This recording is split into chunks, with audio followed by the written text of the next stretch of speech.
This interview is for information only and should not be considered as investment advice or a recommendation to buy shares in the company featured. Welcome to this Stock Box interview.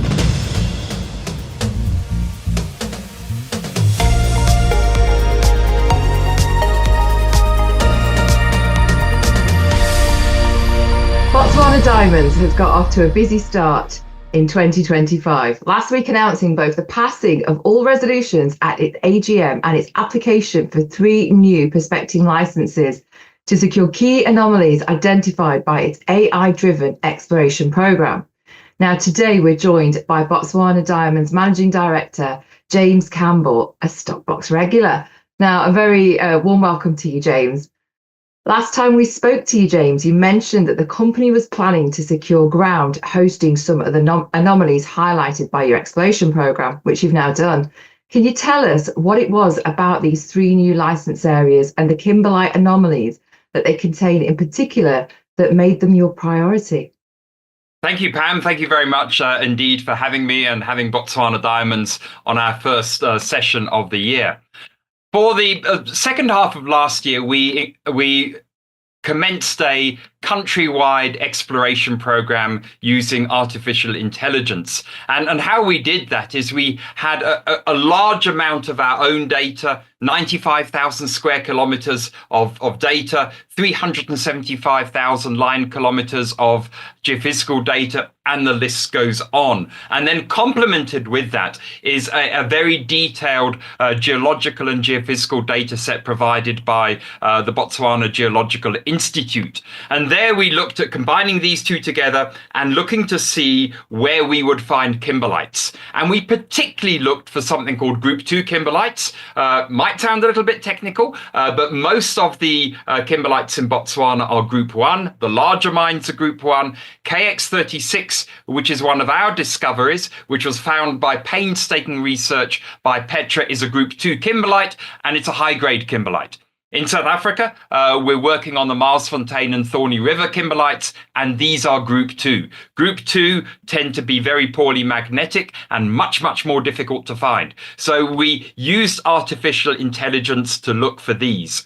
We came up with 7 targets. Of which 4 were high priority. 1 was already on our land close to KX36, which is no surprise because we found 2 large gravity anomalies at the beginning of last year, one being a 12-hectare anomaly. And very importantly, kimberlites occur in clusters, and KX36 is on its own, so it goes without saying there must be more kimberlites in the region.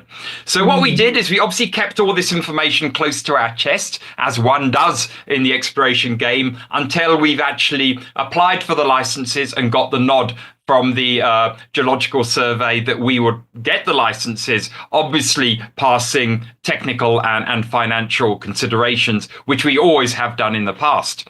So we've identified 3 in particular. The most notable one is actually quite close to Jwaneng mine. They call Jwaneng the prince of mines because even with the slight downturn in the diamond market, Jwaneng is still a highly profitable operation. And what makes this target particularly interesting is that we think it's another kimberlite cluster. So as opposed to a single kimberlite body, it's a cluster of kimberlites. It's close to Jwaneng and it's in highly prospective area. And importantly, unlike some of the projects we have in the Kalahari, there is very thin Kalahari cover, which makes it potentially more commercial if it has the grade and the diamond value. The other two target areas, one is close to Sarowe, adjacent to another large company's prospecting license, which is interesting. They picked up that area not so long ago. They clearly have seen what we have seen, possibly, and we've got the ground adjacent to it. And the final one is in the area of Lorala. Lorala is a kimberlite in southeastern Botswana. It's where I cut my teeth. I was involved in the evaluation and the building of the first mine there many, many moons ago. It's in a geologically highly complicated area, and it needs something such as artificial intelligence to find other kimberlites in that area. So that is our 3rd and final target. And as I mentioned, we applied for the licenses. They were basically accepted We haven't been granted them yet by the Geological Survey, but now we have to go through the process hoops of proving our technical credibility and our financial capacity to get the licenses. Right. So how long until you expect to secure the licenses? I mean, and what will be your next steps from there? Can you get on the ground straight away? Pam, it's a good question. In Botswana, you typically have acceptance of those licenses within 3 months. It's a very good jurisdiction, and it's a very predictable process, and that's really important. So following that, yes, we hope to be boots on the ground straight away after 3 months, and our first step would probably be detailed gravity surveys over the targets to prove them or not before taking it to the next step, which will undoubtedly be drilling. Yeah. So is the company looking to secure any other new ground covering the Kimberlite anomalies it's highlighted? And likewise, is your AI-driven exploration continuing? And do you expect to continue growing your bank of anomalies? Pam, as we mentioned in our press release, we identified 7 Kimberlite targets, of which 1 is on our ground, 3 are in applications, so that's 4. 3 sit on other people's ground. So, of course, we keep that very close to our chest. And our current thinking is, depending on the results of what we achieve from the 4, yes, we may go and talk to those other parties. We may not. Let's see how we go. But that's certainly not the end of our artificial intelligence study. Because of the wealth of data that we have from our own company's data, and it's not just Botswana Diamonds, it's the predecessor company, African Diamonds, of which I was MD and John Teeling was chairman. So we go back almost 20 years in terms of our data, plus the data that we acquired from Sikaka, plus the wonderful data provided by the Geological Survey. It would be remiss if we didn't actually look for targets outside of diamonds. And we've been looking for things such as PGM targets in the south of the country, gold in the east and the southeast, copper in the central and the west, and iron ore in the northwest, because Botswana is host to many other minerals above and beyond diamonds. But we are a diamond company, so we focus on diamonds, but we certainly leverage our database, our expertise, and our networks to other minerals too as well. Yeah, so you mentioned those other minerals. Now we know Botswana Diamond has got off to a busy start this year. So alongside the new licenses, you've just given us a bit of a rundown there on some of the work you're planning across your wider portfolio. I mean, how you've just touched on it there. Can you just expand on that a little bit? What work are you planning across your wider portfolio? Across the wider portfolio, Pam, we've got 2 other major countries of interest. If I look at South Africa first, shareholders will be aware of our license application on Thorny River, a mining permit application, which has been outstanding for some 2.5 years now.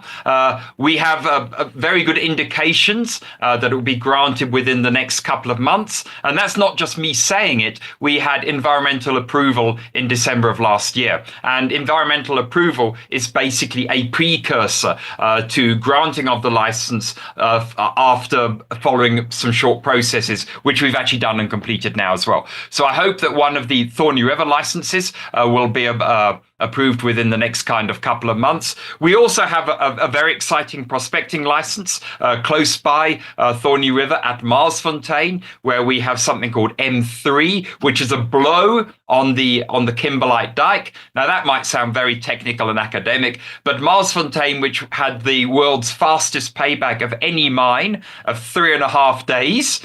Yeah, 3.5 days. If you sunk your capital in exploration, was a blow on the Kimberlite dike. And this is just next door.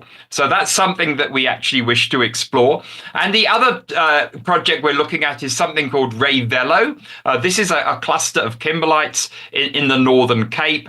If it was in Botswana or elsewhere, we may be doing a lot more work on it already. We acquired this project straight after Petra dropped the ground. And as part of our deal with Petra, we acquired their drill core. So we've been able to fast track that project all the way through to micro diamond recovery. We've collected the kimberlite core for micro diamond recovery. So the next step on that is to do micro diamond work on the core, which will give a preliminary indication of the commerciality of those kimberlites. Well, very, very busy then, very busy days at the moment for Botswana Diamonds. But I thought an interesting part of the company's recent annual results were Chairman John Teeling's comment on his optimism for the diamond sector. In particular, his comments that the increasing size of the global middle class will offset the impact of lab-grown diamonds on the traditional mined market. Now, can you tell us a little bit more about this, James? And how does it play into the company's strategy? Absolutely, Pam. And I was remiss in my last answer not to complete the question. In our presentation, towards the end of the presentation, we've spoken about Zimbabwe. Zimbabwe, we believe, as to be as prospective as South Africa and Botswana. But because of access to ground, companies have not been able to go there and access the ground and use modern diamond exploration techniques. We've been in advanced discussions for some time now with some wonderful local partners and the authorities in terms of being able to secure ground. So we really hope we can get some kind of traction on that within the first quarter. But to your question on what John's actually saying, yes, we saw a significant rise in the diamond market post-COVID. No, not surprisingly, because people went out and got engaged. Subsequent to that, we've seen quite a dramatic fall because of the preponderance of lab-grown diamonds, particularly in the United States market.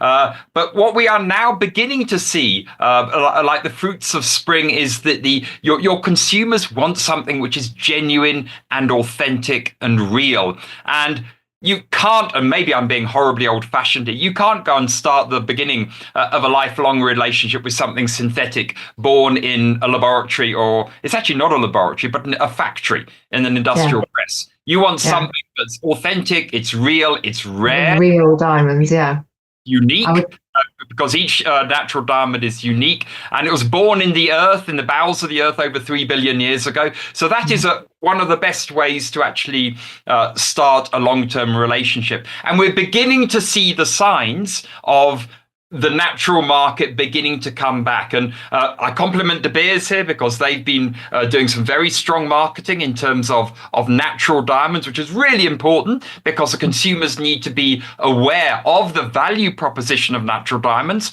There will always be a market for lab grown, but it will be in costume jewelry, in my view, and for maybe kids starting out, but not something as serious as a diamond engagement, a diamond marriage, or a diamond anniversary. So we're seeing that beginning to turn. And our perspective, summarizing what John was saying, is that we're probably a contrarian play at the moment, is that, the best time to buy are when things are at the bottom or close to the bottom.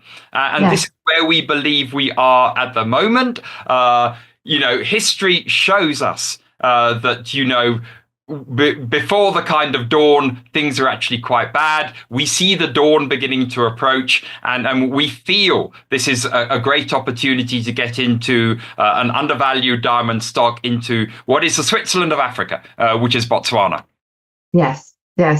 Well, I'm just going to finish off, James, by bringing you back to something that you were talking about earlier, because I'd like to explore this a little bit more with you, because another interesting point highlighted on your recent release is the potential for your AI-driven exploration strategy to highlight prospectivity for valuable minerals other than diamonds. Now, you have touched on this, and you've told us about some of the other things that you are looking at, some of the other, minerals that you're looking at there. Is this something that you'll be incorporating into your exploration more moving forward? And how's it looking? Pam, absolutely so. If I look at the AI-driven exploration process, the first stage is to give general target areas. The second stage after that is to hone in those general target areas to produce specific targets. And the final stage is to take those selected targets for license application. We've already done the general work, which is we're enormously excited about. That we often feel that Botswana is diamonds and diamonds is Botswana, of course, and it will always actually be that way if you look at the longevity of particular the Botswana operations. But there is so much more in terms of exploration and mining than diamonds in Botswana. So it would be remiss of us if we weren't to leverage, our extensive database, our knowledge, our networks, our contacts to actually look at this. And my plan is to actually drill down into these general target areas to produce specific targets. And once we've done that, make license applications or joint ventures, depending on where we find the targets. And only then we'll be in a position to actually make any form of announcement. Wonderful. Well, John, do you know what? It sounds like exciting times. Thank you so much. Sorry, James, for coming on. And I'm thinking of John Teeling here. But thank you so much for coming on and speaking to us today at Stockbox. I'm honoured that you refer to me as John, the mining entrepreneur. Thank you very much for having me, Pam. Thank you. If you enjoyed this interview, then give us a thumbs up, a like or a retweet. Subscribe to us on YouTube or follow us on Twitter and hit that notification bell to be the first to know when we release new content. There's loads of great content on our website too, across all our programs at stockboxmedia.com. Thank you for watching.